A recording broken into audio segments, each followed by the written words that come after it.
Mark Duvall from EPRI, both Brent and President Peevey have spoken about infrastructure as a key part of this. Obviously, that's what you've been focused on. Explain what some of the key ingredients are so that we can have a successful rollout in the next couple of years of electric vehicles beyond just a few areas of the country, as President Peevey said, but really take these vehicles mainstream.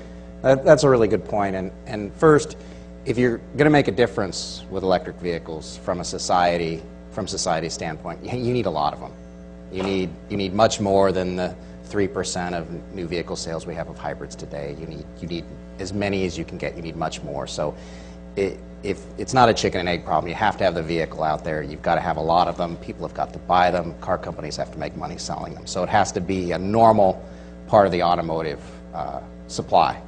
And it can't be specialty vehicles. I mean, we have to get there. You have to start slow, but we have to get there. So really the role of the electric sector is to get the electricity to the vehicles. We have to deliver it, and you have to get it to the vehicles. So where are the vehicles? Well, they're at home, residential. So residential infrastructure it's a big part of it, and it'll probably be one of the #1 challenges to adoption. People want a customer experience that is no more complex than it is today. So if you could design a charger that you would drive home and it would jump out of the trunk and install itself, that would be probably perfect. But until we get to that point, you really need to work with the residential charging experience so that it's very simple for the homeowner. It doesn't mean it has to be free or it has to be gold-plated, but it has to be relatively straightforward. And especially for the early adopters, when they tell their friends, and their friends say, well, I have to have all this work done on my house, and do I need a new service, and I'll have to call my utility.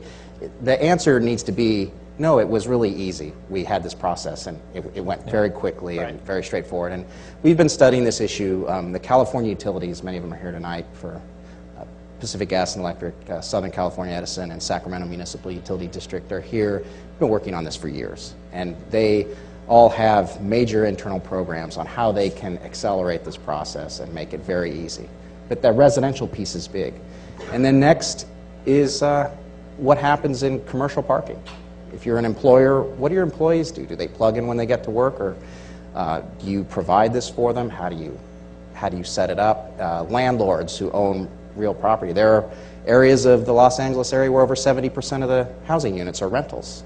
Right. So whether they're apartments or condos or just rental houses, the people who own the car can't modify the property. So you have to have some way of reaching out to those folks and working with them and encouraging them to help be part of this. And then finally, where also important, but where we'll probably ship the least amount of energy, is public. But we spend most of our time talking about public infrastructure. That's where you hear a lot of the really exciting new concepts out there, fast charging a vehicle in 5 minutes, or doing other crazy things and things that are that could really be long-term enablers.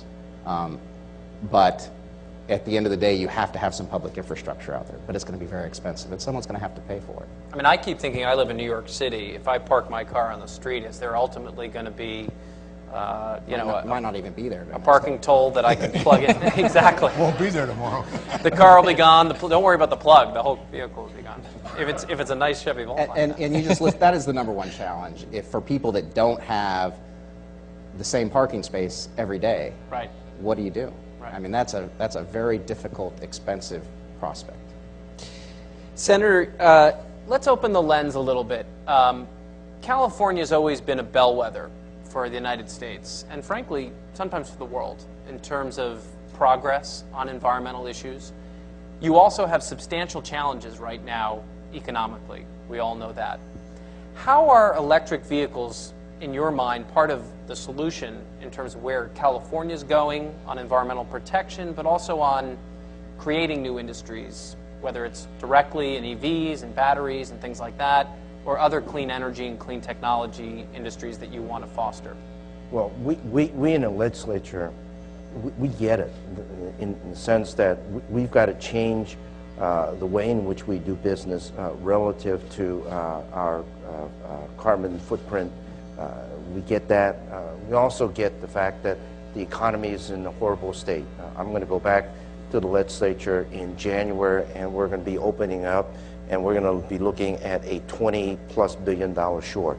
And this is after previous $20 billion cuts and $42 billion cuts. And so we've got to look at, how we're going to close that gap. And we have heard constantly the talk about green energy, green technology, and the question then is, well, what do you mean by that? I think these next generation electric vehicles is part of that green economy, and trying to find ways to incentivize individuals to purchase these vehicles is extremely important. To do what we can to further the development of that technology is extremely, extremely important. And I think that when you're looking at the environment, I travel to Asia quite a bit. I see the future of the United States, of California, if we don't somehow deal with some of our environmental challenges. In Asia, when you go there, you open the shade in the morning and you don't see blue skies whatsoever. And we've got to do what we can here in California to prevent that from happening here in California. And so looking at these new technologies and supporting new technologies, advancements of that technology is going to get us closer to that situation where we can deal with some of these environmental challenges in a lot more productive way.